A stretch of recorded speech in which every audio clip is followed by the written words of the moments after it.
In today's tutorial, we're going to be looking at ghosting an image in Photoshop. It's something that's really quick, fun, simple, easy to do, and it always helps if you start off with the right image. So for mine, I've chosen a portrait of Gwen Stefani. As you can see, she's looking kind of shot, so it's going to give me that real distorted image that I'm after.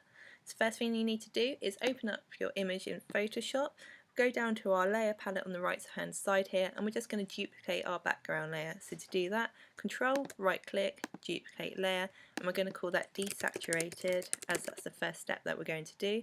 Press OK, and then we're going to desaturate our layer. So on the Mac again, keyboard shortcut, Command Shift and U, all together at the same time, and we get a nice strong black and white image.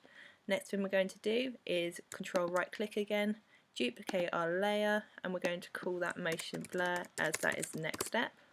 Press OK, and then we're just going to go up to our filter up here, down to blur, and then motion blur, and then just make sure that your angle's set to 0, and then for my pixels I chose about 95, but as you can see, if you move your arrow up and down, the more distorted it gets. So it literally depends on your image, and you can set that to whatever you're happy to. I'm just going to change mine back down to 95. Once you're happy, press OK, and then here you can see you get your image after applying the motion blur filter, and you're left with something that's really quite ghostly, which is great. We're now going to add a layer mask to your motion blur layer, so to do that, just go down to this icon here and click, and then you can see that it's added your layer mask here. And then we're going to press B, keyboard shortcut, which then gives you this nice brush tool. And then up in your options palette, make sure your opacity is set to 10, as we're just going to go over some fine details of the face and we don't want too much to come through. Click on the brush size, literally depends on the size of your image. I've gone for 137 pixels. As you can see, it fits nicely within my face and it doesn't go over the sides too much. So then starting off on the left hand side, just scroll over to the right, you can see I'm getting some parts of my image to appear. Again, I don't want too much, so I'm literally being quite frugal with what I'm doing. Again, here and here, and I think that's all I literally need. So once you're happy, you can do as much as you want. We're going to now merge all the layers into a new layer. So to do that on the Mac again, we're going to use the keyboard shortcut, and then we're going to just press Shift, Command, Option and E all together. So to do that, hold them all down at the same time, and then you can see that we now brings it down here and it's duplicated all of our other layers into one at the top here. And we're going to call that, if you just double click on it, merged, just so we know. And then off we go. We're now going to apply a diffuse glow filter to our merge layer. So make sure you select it on your merge layer, go down to the filter menu, select distort, and then diffuse glow. Here we go, brilliant. You should now have a dialog box that's quickly opened up here. For mine, literally again, you've got to play around a bit. I first started off with my graininess on 3, my glow amount 10 and my clear amount 10, but after literally mixing it about, it just does depend. So I'm going to bring down to 3, my glow amount 10. Again, you can see that's far too much and too bright, as we won't be able to see much of my image.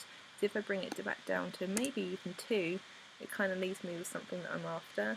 And then a clear amount again, it can make, there we go, that's not too bad now. I might bring it down to 30. So we might bring that to 20. And then I'm just going to bring my green up slightly to about 5. Yep, and I'm pretty much happy with that. So once you are, press OK. And then you can see here is your image after you've applied the diffuse glow filter. If you're not happy, all you have to do is simply follow those steps and go back up into it. We're now going to add a solid colour fill layer, and that's all that's left to do now in this tutorial. So with the merge layer still selected here at the top, click on New Fill, and then to do that, it's just here, this icon, and then we're going to click Solid Colour. And then I'm going to choose, I think for mine, perhaps blue, red or green. I'm not too sure which one I want at the moment. Red will, I suppose, give you that nice sort of infrared camera looking feel to it. But I'm just going to go for a green, I think. Keep it quite dark. Yeah, I think I'm happy with that. So once you've found your colour, just press OK. And then you can see we've now got a solid colour fill. But we just need to adjust that. So if you go up to your here and scroll down to colour, and then you can see that it's now gone over the top of your image. But we just want to bring the opacity down a little bit, so it would probably help if you bring it down to maybe, I don't know, about 10-11%, just so you can get this nice colour. Again, if you don't think that's enough, adjust it. You might want more of the colour to show through. Hang on. There we go. But again, that's too green for me. I really just want it to be a subtle colour, so I'm just going to click 11% again.